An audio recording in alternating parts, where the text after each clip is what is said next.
seatbelt because I've got a hot, fiery, badass history lesson for you today. I'm talking about something that happened a few years ago, an iconic moment that really defines what it means to be a woman at this moment in history. This is a story about Senator Elizabeth Warren and how she was rudely silenced by a man who didn't want people to hear Elizabeth's message. And what happened next is pretty amazing. So maybe you remember this story from the news. Maybe you haven't. Allow me to fill you in. Here's what went down. During a late night Senate meeting, Senator Elizabeth Warren stood up to speak. She wanted to share an important letter with her colleagues, and the letter was written by Coretta Scott King, a civil rights activist and the widow of Dr. Martin Luther King Jr. It's a letter that Coretta wrote about Jeff Sessions, the man that President Trump nominated to serve as Attorney General.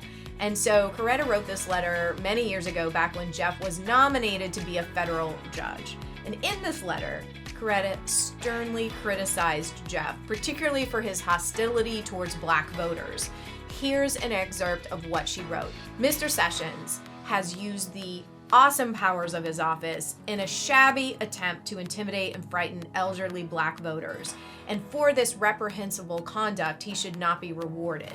So on that Tuesday night, on the Senate floor, Elizabeth Warren began to read Coretta's letter aloud, and by reading this letter, Elizabeth wanted to remind her fellow senators about Jeff's past conduct and his blatant racism, and show why Jeff should not be appointed as Attorney General.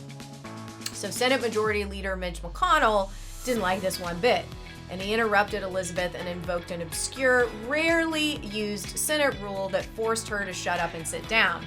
And it was a move that stunned the entire world. So later, when asked why he had done this, Mitch remarked, "She was warned, she was given an explanation, nevertheless, she persisted." Oh, but it gets better. Later that same night, Senator Jeff Merkley stood and read portions of Coretta's letter uninterrupted. He was not silenced. So yeah, that's correct. Elizabeth Warren, a female senator, was told to shut up, and Jeff Merkley, a male senator, was not. So if your blood is boiling right now, I'm right there with you. But here's the silver lining. When Mitch tried to silence Elizabeth, it just made her message even louder. Immediately, Facebook, Twitter, Instagram exploded with outrage about how Elizabeth Warren had been treated, and tons of news outlets covered the story. Even Hillary Clinton chimed in to voice her support. So Mitch's efforts failed miserably. He wanted to silence a powerful woman with something important to say, and he thought he could bully her into obedience, but instead his actions ignited the entire internet and amplified Elizabeth Warren's message 10 million times over. Nevertheless, she persisted. I've got the t-shirt. I've got the mug.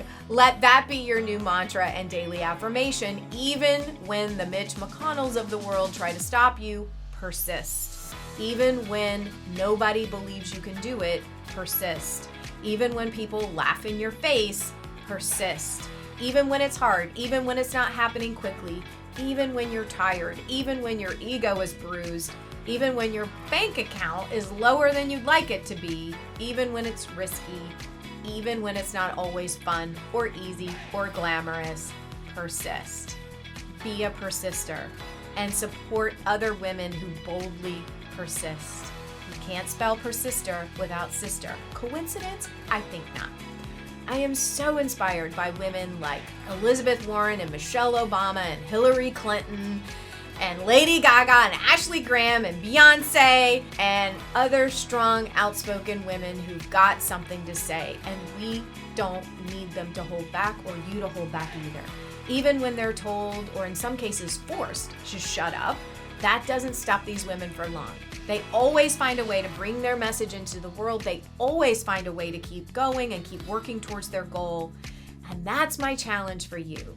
Whatever goal you're working on, whether you're trying to get more clients for your business, or establish a consistent workout routine, or trying to create massive change in your community, or just trying to convince your teenager to clean up his room, persist. Don't allow yourself to become defeated. Rise up again and again. And if there's some aspect of your life or the world that you want to change, you've got to remember that positive change is not created by one moment of effort.